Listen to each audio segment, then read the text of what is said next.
روغن شفا بریز از سما، جسم و جانم را شفا ده در نام عیسی.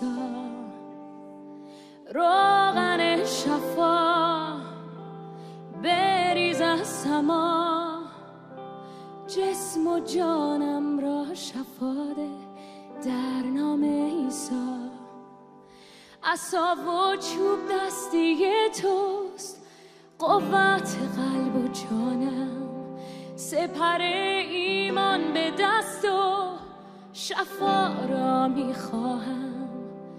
عصا و چوب دستی توست، قوت قلب و جانم، سپر ایمان به دست و شفا را میخواهم. شفا را میخواهم، شفا را میخواهم. در نام عیسی بریز روح شفا، آزاد کن روحم را از اسارت ها. در نام عیسی بریز روح شفا، آزاد کن روحم را از اسارت ها. عصا و چوب دستی توست، قوت قلب و جانم، سپر ایمان به دست و شفا را میخواهم. عصا و چوب دستی توست، قوت قلب و جانم، سپر ایمان به دست و شفا را میخواهم. شفا را میخواهم، شفا را میخواهم. بیست در حضور او، بیست، بلند شو، بیست، بلند شو، اعلام کن. بریز بریز بریز روغن شفا، بریز، پاره کن بندهای منو، بریز، آزادم کن، با قوت اعلام کن. بریز بریز بریز روغن شفا، شفا ده، آزاد کن، پاره کن بندها را. بریز بریز بریز روغن شفا، شفا ده، آزاد کن، پاره کن بندها را. اعلام کنید بریز بریز بریز روغن شفا،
آزاد کن